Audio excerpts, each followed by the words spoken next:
জানাবো metal presence কৃষি সংবাদ সুজলা সুফলা।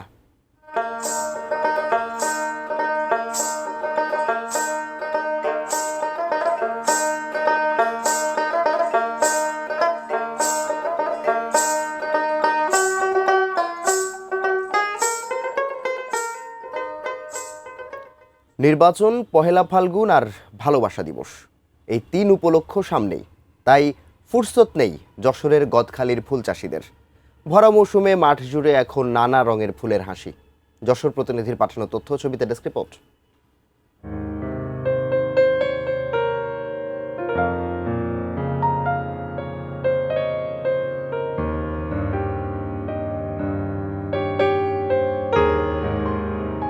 ফুল উৎপাদনের ভরা মৌসুমের মধ্যে এবার ১২ই ফেব্রুয়ারি জাতীয় সংসদ নির্বাচন এবং ১৪ই ফেব্রুয়ারি পহেলা ফাল্গুন এবং বিশ্ব ভালোবাসা দিবস। তার এক সপ্তাহ পরেই ২১শে ফেব্রুয়ারি। সবকটি উপলক্ষেই ফুলের চাহিদা থাকে তুঙ্গে।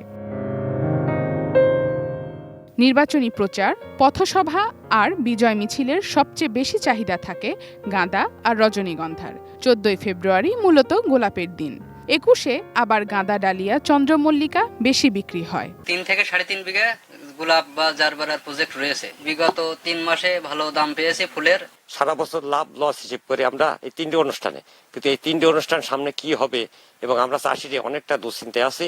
ভালো বিক্রির প্রত্যাশার পাশাপাশি ফুল চাষিদের দুশ্চিন্তাও আছে। তাদের আশঙ্কা, রাজনৈতিক অস্থিরতা, বাজারে অব্যবস্থাপনা আর রমজানের শুরুতে ২১শে ফেব্রুয়ারি পড়ায় আশানুরূপ বেচাবিক্রি নাও হতে পারে। যে আসলে আমাদের টার্গেটটা ফুলফিল করতে পারবো কিনা এটা নিয়ে শঙ্কা আছে। যেমন তবে এখন আমরা আশাবাদী, যদি আমাদের সংসদ নির্বাচন খুব সুষ্ঠুভাবে ইনশাল্লাহ হয়ে যায় তাহলে আমাদের টার্গেট আশা করি সফল হবে। যশোরের ঝিকরগাছা উপজেলার গদখালি ও আশেপাশের গ্রামগুলোতে দেশের চাহিদার প্রায় ৭০% ফুল উৎপন্ন হয়। এবার প্রায় ৭,০০০ চাষি ৬৪১ হেক্টর জমিতে ১৩ ধরনের ফুলের বাণিজ্যিক আবাদ করছেন। Sharjana Ananya, desk report, ATN news.